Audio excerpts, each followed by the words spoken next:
penggunaan kata sembarangan dari kata penguatan center. Ada waktu ibu mewawancara, ya boleh ya kalau bisa ibu mau perkenalkan biar tahu.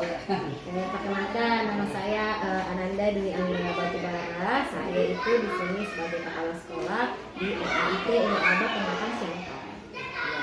Baiklah Bu, ini ada beberapa pertanyaan yang ingin saya sampaikan berkenaan dengan tugas kami sebagai guru penggerak, yaitu mewawancarai 2 atau 3 pimpinan sekolah. Yang pertama ini mengenai selama ini bagaimana Ibu dapat mengidentifikasi kasus-kasus yang merupakan dilema etika atau bujukan moral. Jadi selama ini ya sebagai kepala sekolah itu kan pasti adalah permasalahan di dalam sekolah ataupun di luar sekolah. Jadi sebelum identifikasi kan kita harus tahu juga itu gimana etika moral, mana bujukan etika, dilema etika atau bujukan moral. Kalau yang di dilema etika itu kan permasalahannya itu kita dihadapkan sama situasi yang harus memilih antara 2 pilihan di mana keduanya itu secara moral benar tapi bertentangan dengan pengambilan keputusan. Kalau yang bujukan moral itu dihadapkan pada permasalahan benar melawan salah dan pengambilan keputusan. Jadi permasalahan termasuk dilema etika itu pilihannya nggak melanggar hukum dan norma-norma yang berlaku. Jika permasalahannya teridentifikasi memenuhi syarat tersebut, maka itu termasuk kasus dilema etika. Kalaupun sebaliknya lah, kalau syaratnya tidak termasuk, maka termasuk bujukan moral. Itu harus dibedakan harus tahu dulu. Etika dan bujukan moral ya Bu. Nah berikutnya Bu, selama ini bagaimana Ibu menjalankan pengambilan keputusan di sekolah, terutama untuk kasus-kasus di mana ada 2 kepentingan yang sama-sama benar atau sama-sama mengandung nilai kebajikan?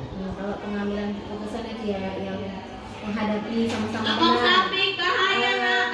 Kita tuh harus bisa perhatikan ya. Saya itu harus berpihak, jangan sampai siswanya itu rugi gitu ngambil keputusannya ya. Jadi ketika kita udah dapat pihak yang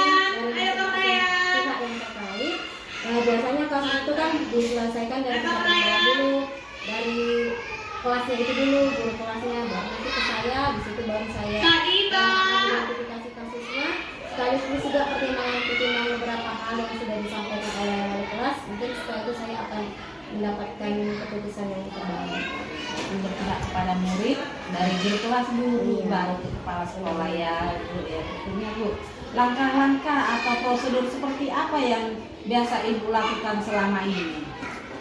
Kalau selama ini itu saya kumpulkan data dulu ya, berdasarkan data dan informasi dari pihak-pihak yang terlibat dalam kasus tersebut. Selanjutnya saya koordinasi dengan pihak-pihak tersebut dengan mengadakan pertemuan itu kan pasti melibatkan pihak lain mereka yang terkait ya, termasuklah siswanya itu sendiri, baru ke wali kelasnya, baru ke bagian kesiswaannya. Disitulah kita lakukan pertemuan dan pengambilan keputusan itu setelah kita lakukan musyawarah.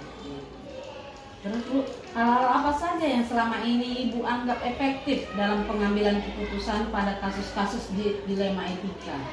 Kalau mengidentifikasi permasalahan itu mencari informasi ya, dari pihak-pihak yang terlibat dalam jadi seluruh pihak yang terlibat dalam permasalahan harus diperhatikan. Jadi kita nanti bisa menemukan titiknya itu bagaimana.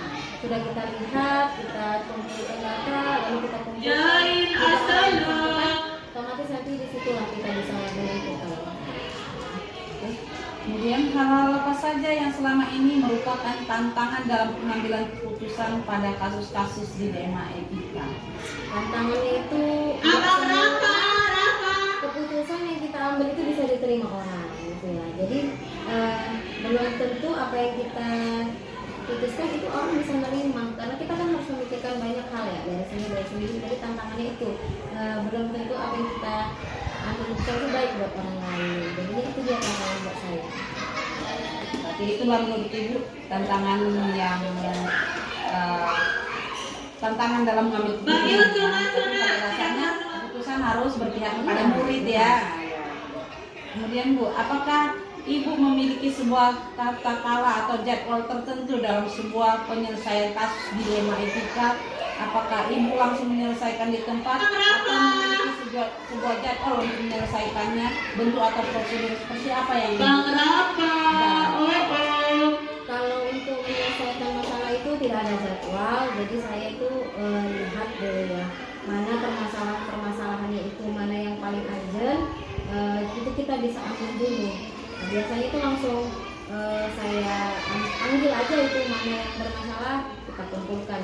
Setidaknya dalam waktu lah, dalam kelas itu kan kalau di sini biasanya ada 2 orang, saya ambil lah wali kelasnya, saya tanya kenapa, langsung kita selesaikan situ, kita cari bagaimana solusinya. Setelah itu langsung aja kita ini nggak ada jadwal tertentu, tidak ada jadwal tertentu ya, berjalan sesuai dengan keadaan pada saat langsung itu. koordinasi Ya. aja di situ.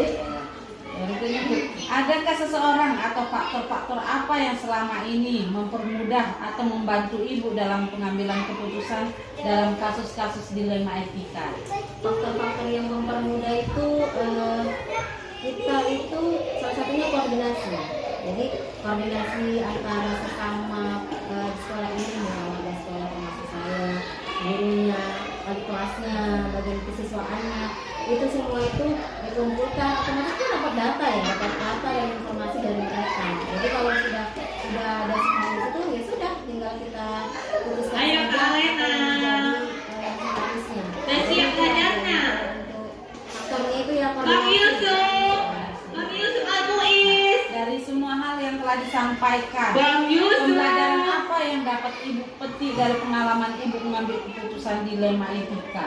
Ayo Bang Kalau Yusuf. saya ya sebagai pemimpin itu pembelajaran yang utama itu segala sesuatu yang akan kita putuskan sebaiknya melalui mufakat dan musyawarah antara warga sekolah, sehingga kita dapat mengambil keputusan yang setidaknya banyak kita pertimbangkan di situ. Bagaimana pendapat dari segala sisi, kita kan harus mendengarkan. Jadi harus kita lihat dulu apa, bagaimana dan pendapat teman-teman kita di sekeliling kita, sehingga kita bisa memutuskan suatu mufakat yang dapat dipertanggungjawabkan. Ya, terima kasih ya Bu. Senang bekerja sama dengan Ibu. Sama-sama. Atas waktunya, diberi kesempatan. Semoga Ibu menjadi kepala sekolah yang sukses. Amin. Sekali